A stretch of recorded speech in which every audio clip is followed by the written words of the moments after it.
আসসালামু আলাইকুম প্রিয় দর্শক, অন্য মঞ্চের আজকের আলোচনায় আপনাদের সকলকে আমন্ত্রণ জানাচ্ছি। বাংলাদেশ সীমান্তের কাছে ভারতের ছোট্ট একটি জায়গা, মাত্র 21-22 কিলোমিটার চওড়া। বলা হয় এই সরু অংশটি কেটে দিলে দেশটির বিশাল একটি অংশ মূল ভূখণ্ড থেকে বিচ্ছিন্ন হয়ে যাবে। সেই জায়গাটির নাম শিলিগুড়ি করিডোর, যাকে অনেকে চিকেন নেক বা চিকেন স্নেক বলেন। ভূরাজনীতির গবেষকরা বলেন এই ঝুঁকিপূর্ণ করিডোর নিয়ে ভারতের দুশ্চিন্তার শেষ নেই, এবং দুশ্চিন্তা কমাতে ভারত তাকিয়ে আছে বাংলাদেশের দিকে, বিশেষ করে বাংলাদেশের তেঁতুলিয়ার দিকে। ভারতের মতো একটি বিশাল দেশ কেন এই অতি ক্ষুদ্র একটি জায়গা নিয়ে এত পেরেশান? শোনা যায় তারা এই এলাকায় অনেক সৈন্য সমারোহ করেছেন। এত সৈন্য সমারোহ করার পরেও কেন তারা উদ্বেগ কমাতে পারছে না? এত সামরিক সরঞ্জাম বসিয়েও কেন ভারতের মনে স্বস্তি নেই? বিস্তারিত শুনবো আজকের ভিডিও। ভারতের মানচিত্র যদি একটু খেয়াল করেন, দেখবেন মূল ভূখণ্ড থেকে উত্তর পূর্বাঞ্চল একটা সরু জমির মাধ্যমে যুক্ত, একটা সরু জায়গা। এই সরু অংশই হলো শিলিগুড়ি করিডোর বা চিকেন স্নেক। এটি হলো ভারতের 8টি উত্তর পূর্ব রাজ্য। আমরা তো 7 সিস্টার্স শুনি, 7 রাজ্য, 7 বোন রাজ্য আমরা বুঝি। এখানে 8টি বলা হচ্ছে কেন বুঝতে পারবেন। একটি হচ্ছে আসাম, একটি হচ্ছে ত্রিপুরা, মিজোরাম, নাগাল্যান্ড, মণিপুর, অরুণাচল, মেঘালয় এবং সিকিম। এই 8টি রাজ্যের সাথে দেশটির গুরুত্বপূর্ণ ও সংকীর্ণ স্থলপথ হচ্ছে এই করিডোর। এই করিডোরের এক পাশে হচ্ছে বাংলাদেশ, অন্য পাশে নেপাল, উপরে ভুটান আর চীন। অর্থাৎ চারদিকেই আসলে আন্তর্জাতিক সীমান্ত। এই করিডোর উল্লিখিত 8টি রাজ্যের অন্তত 5 কোটি সহ, মানে এই 8টি রাজ্যের 5 কোটি আর ভারতীয় যে পরিমাণ মানুষ যাতায়াত করেন, সেই ভারতীয়দের সাথে সংযোগের জন্য একটি গুরুত্বপূর্ণ সংযোগস্থল হচ্ছে এই করিডোর। এই সংকীর্ণ ভূখণ্ডের মধ্য দিয়ে ভারতের রসদ এবং যোগাযোগের সিংহভাগ চলাচল করে। ভারতের রেল লাইনগুলো উত্তর পূর্বাঞ্চলে বেসামরিক নাগরিকদের পাশাপাশি অরুণাচল প্রদেশ, মিজোরাম, নাগাল্যান্ড, মণিপুর সহ সব জায়গার সশস্ত্র বাহিনীর অনেক সদস্যকে পরিষেবা দিয়ে থাকে। তার মানে অত্যন্ত গুরুত্বপূর্ণ।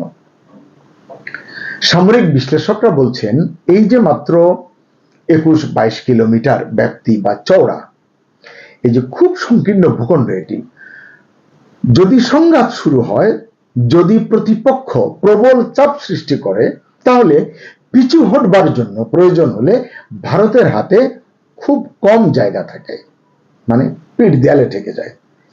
ভারতের সশস্ত্র বাহিনী এবং নেতারা এই বিষয়টি আজকে অনুধাবন করছেন তা নয়, 1960 সাল থেকে তারা বিষয়টি নিয়ে ভাবনা চিন্তা করছেন। এবং প্রায় সেই সময়ই শিলিগুড়িতে একটি নতুন কোর স্থাপন করা হয়, এটা 33 কোর। সময়ের সাথে সাথে এই কোরের আকার বেড়েছে, পরিধি প্রসারিত হয়েছে, আরো অন্যান্য আনুষঙ্গিক সবকিছুই বৃদ্ধি ঘটেছে। সম্প্রতি পশ্চিমবঙ্গের দক্ষিণে পানাগড়ে আরো একটি মাউন্টেন স্ট্রাইক কোর তৈরি করা হয়েছে। এরপর শিলিগুড়ির পূর্বে যেখানে হাসিমারা বিমান ঘাঁটি, সেখানে রাফালের একটি স্কোয়াড্রন মোতায়েন করা হয়েছে বা মোতায়েন রয়েছে। S-400 ক্ষেপণাস্ত্রের একটি বড় ইউনিটও এইখানে সক্রিয় রয়েছে। অর্থাৎ তারা যে কতটা মনোযোগ দিয়েছে এটি বোঝা যাচ্ছে। 1980 সালে বাংলাদেশের সঙ্গে একটি বাণিজ্যিক চুক্তি স্বাক্ষরিত হয়।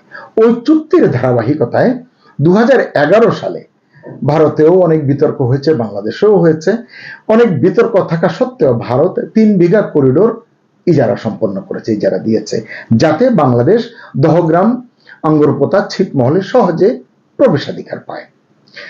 এবং এই দহগ্রাম, আঙ্গুরপোতায় 1 লাখেরও বেশি বাংলাদেশি বাস করেন ওই সময়ের হিসাবে। তখন ভারতের প্রত্যাশা ছিল যে বিনিময়ে বাংলাদেশ ভারতকে তেঁতুলিয়া করিডোরটি নির্মাণ করতে দেবে। কিন্তু অবস্থার কারণে তা হয়নি, কারণ হঠাৎ করে পরিস্থিতি পাল্টে যায়, রাজনীতিটা পাল্টে গিয়েছিল চীন সহ অন্যান্য আনুষঙ্গিক কারণে এই অঞ্চলের ভূ রাজনীতিটা বদলে গিয়েছিল, এটি আর অগ্রসর হয়নি, রাজনীতিটা আসলে সেই পথে আর এগোয়নি। দহগ্রাম অঙ্গরপোতার যে সংকীর্ণ ভূখণ্ডের মধ্য দিয়ে একাধিক মহাসড়ক, একটি এক্সপ্রেসওয়ে, প্রধান রেলপথ এবং সবচেয়ে গুরুত্বপূর্ণ যে পেট্রোলিয়াম তেল এবং লুব্রিকেন্টের পাইপলাইন কিন্তু গেছে এই পথ দিয়ে। এই ভূখণ্ডের মধ্য দিয়েই আসামে উৎপাদিত অপরিশোধিত তেল বিহারের বারৌনি শোধনাগারে আনা হয় এবং পরিশোধিত পণ্য সমগ্র উত্তর পূর্ব ভারতে পাঠানো হয়। এরকম গুরুত্বপূর্ণ একটি জায়গা, সেটি নিয়ে আসলে ভারত চিন্তিত। ভারতের আসলে চিন্তার মূল কারণগুলো কি? চিন্তার মূল কারণই হচ্ছে চীনকে নিয়ে তারা বেশি চিন্তিত। ডোকলাম সীমান্ত বা ডোকলাম সংকটের সময় চীনারা সিকিম ভুটান যে ত্রিসংযোগ স্থলে আসার চেষ্টা করেছিল, এটি আমরা দেখেছি, গণমাধ্যমে শুনেছি, যেটিকে তারা মানে চীনারা এখন তাদের দাবি রাখা বলে দাবি করছেন। ভারত এটি আসলে প্রতিরোধ করার চেষ্টা করছে। ভবিষ্যতের কথা মাথায় রেখে ভারত প্রয়োজনীয় প্রস্তুতিও নিচ্ছে। ইতিমধ্যেই শিলিগুড়ির আশেপাশে আপনি যদি ঘোরেন বা যান, দেখতে পাবেন সেখানকার হাইওয়েগুলো ধরে গাড়ি চালালে, যদি আপনি গাড়ি চালান তাহলে আপনি দেখতে পাবেন হাইওয়ের দুই পাশেই সেনানিবাসের অস্তিত্ব, সেনানিবাস গড়ে উঠেছে। সম্প্রতি ওই এলাকায় ভারত আরো 3টি সামরিক ঘাঁটি স্থাপন করেছে। এর একটি কিষানগঞ্জে, যেটা বিহারে অবস্থিত, কিন্তু সীমান্ত থেকে খুব দূরে নয়। এমনকি বাংলাদেশ সীমান্ত থেকেও এটি খুব দূরে নয়। দ্বিতীয় সেনানিবাসটি চোপড়া, একটা জায়গা, একটা গ্রামের মতো জায়গা, কিন্তু শহর তৈরি হয়ে গেছে, সেই চোপড়ায় তৈরি হচ্ছে। এবং তৃতীয়টি ধুবড়ি গোয়ালপাড়া এলাকার ব্রহ্মপুত্র নদীর উত্তর তীরে বামুনিতে তৈরি হবে, মানে এটি প্রক্রিয়াধীন আছে। এত প্রস্তুতি সত্ত্বেও ভারতের মনে কিন্তু আতঙ্ক। আপনারা মনে করে দেখেন, অন্তর্বর্তী সরকার ক্ষমতায় থাকাকালে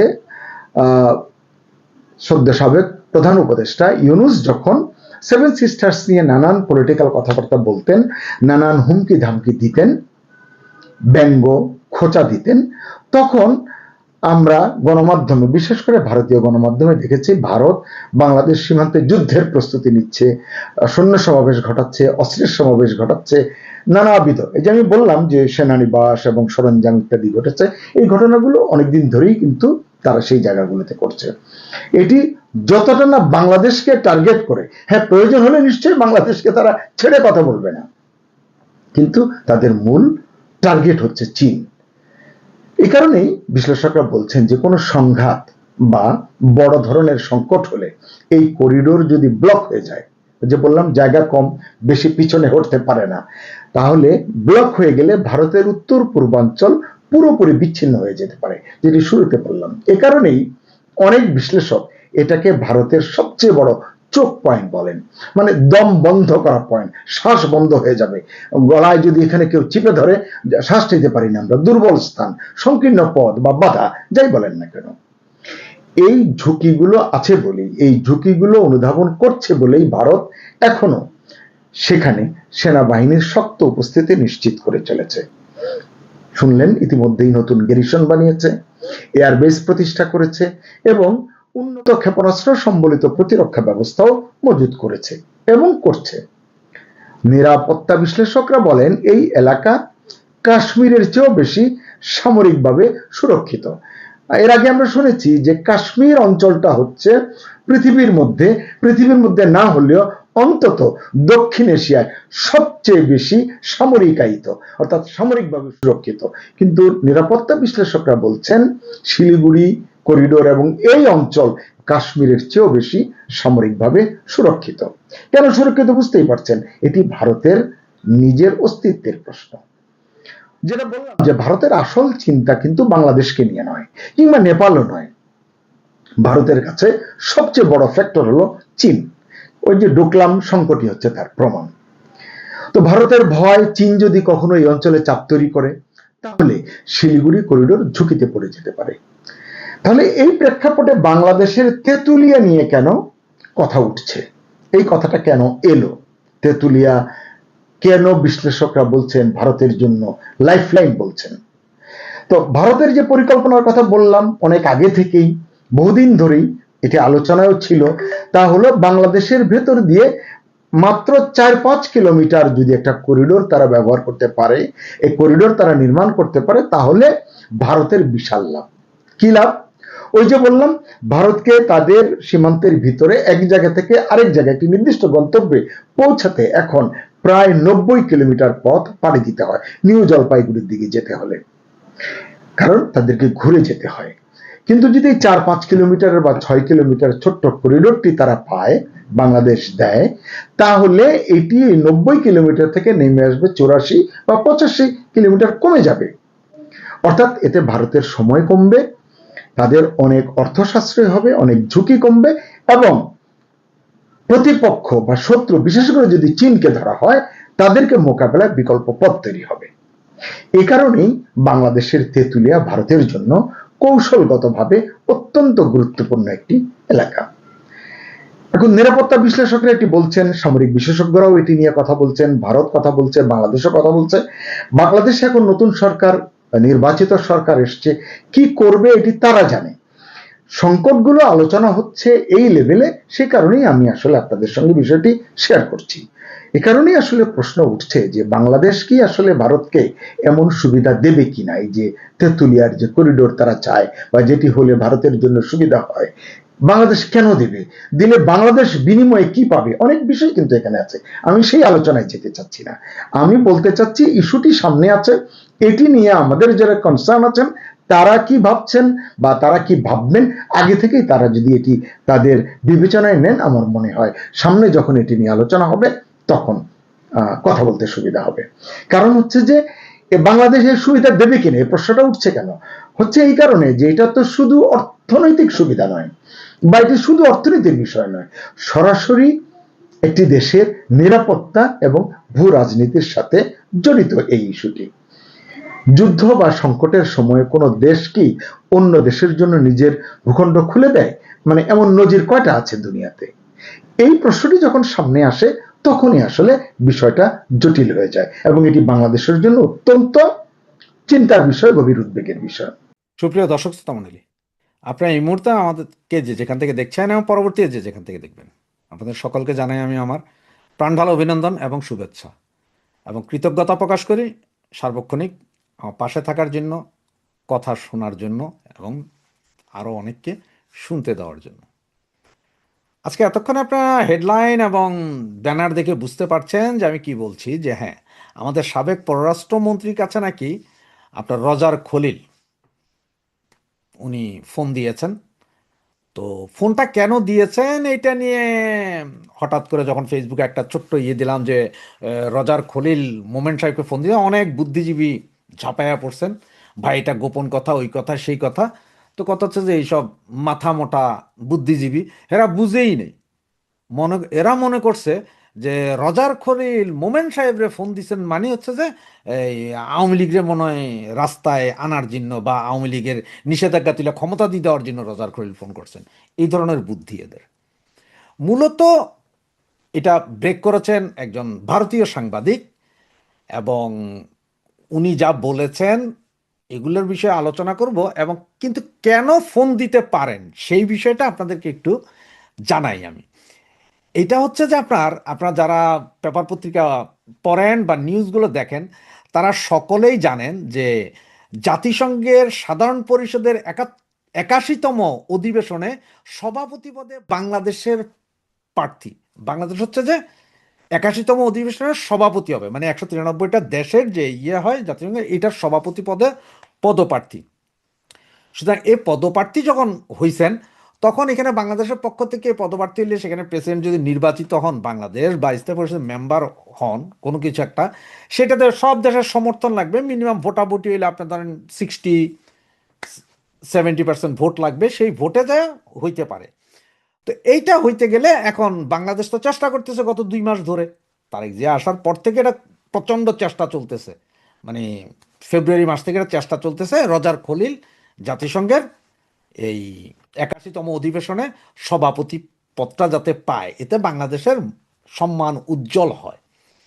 এখন এইটাতে এরা তদবির করে অলরেডি ওনারা একটা কথা বলেছেন খলিল তারা, যে ওআইসি ভুক্ত দেশ যেগুলো আছে এর মধ্যে সৌদি আরব এবং বাহারাইন, আরব আমিরাত, 3-4টা দেশ নাকি ওনাদেরকে কনফার্ম করছে যে ওনাদের পক্ষে মানে বাংলাদেশের পক্ষে ওরা থাকবে এবং বাংলাদেশের পক্ষে ওরা ভোট দিবে।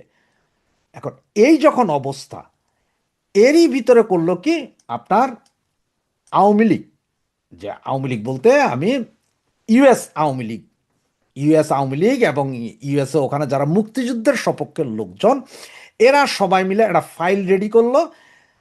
এই ফাইলে এই খলিলুর রহমান অতীতে কি কি কাজ করেছে, এই খলিলুর রহমান যে মানবতা বিরোধী অপরাধের দায়ে দণ্ডিত দুষ্ট একজন লোক, এই খলিলুর রহমান যে বাংলাদেশের একটা বৃহৎ রাজনৈতিক দল আওয়ামী লীগ, যে দলের মাধ্যমে এই দেশ স্বাধীন হয়েছে, সেই দলটাকে ব্যান করার জন্য যা যা করেছে, এই পর্যন্ত যতগুলো মব সৃষ্টি করেছে, তিনি আগে অতীতে কখন মার্ডার করেছিলেন এবং কী হয়েছিলেন, এগুলো সবগুলো দিয়ে এই লোককে, বা এমন পরিস্থিতি যেখানে বাংলাদেশের মানুষ কথা বলতে পারছে না, মবের শিকার হচ্ছে, প্রতিদিন মার্ডার হচ্ছে আওয়ামী লীগ, ছাত্রলীগ, যুবলীগের ছেলেরা, স্বাধীনতা পক্ষের লোকজন মার্ডার হচ্ছে, মুক্তিযোদ্ধাদের গলায় জুতার মালা হচ্ছে, সব কিছু দিয়ে জাতিসংঘে এই চিঠি পাঠিয়ে দিয়েছে।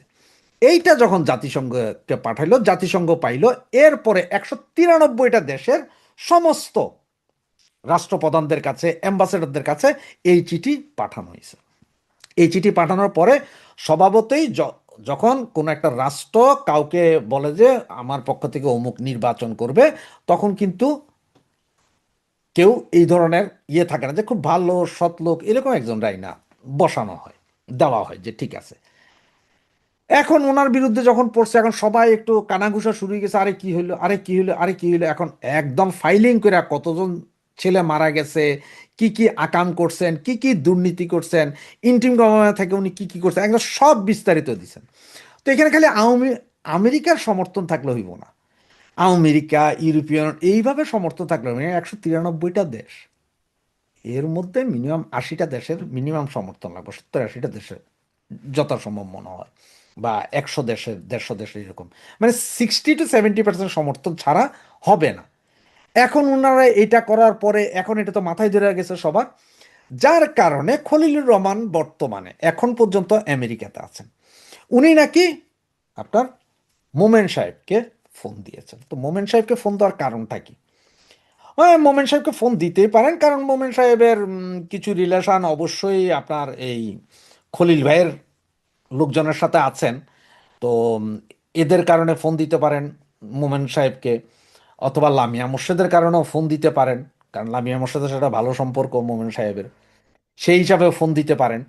এখন ফোন দিয়ে নাকি ওনার যে কথাটা ছিল, সে কথাটা ছিল যে আপনারা প্লিজ দয়া করে এই আমাদের দিকে তাকিয়ে, বাংলাদেশের দিকে তাকিয়ে এই চিঠিটা তুলে নেন, কারণ হচ্ছে যে আপনাদের এই চিঠির কারণে অনেক দেশই এখন আমাদেরকে ভোট দিতে নারাজ হবে, আর এটা যদি হয়ে যায় তাহলে আমরা আর পারবো না।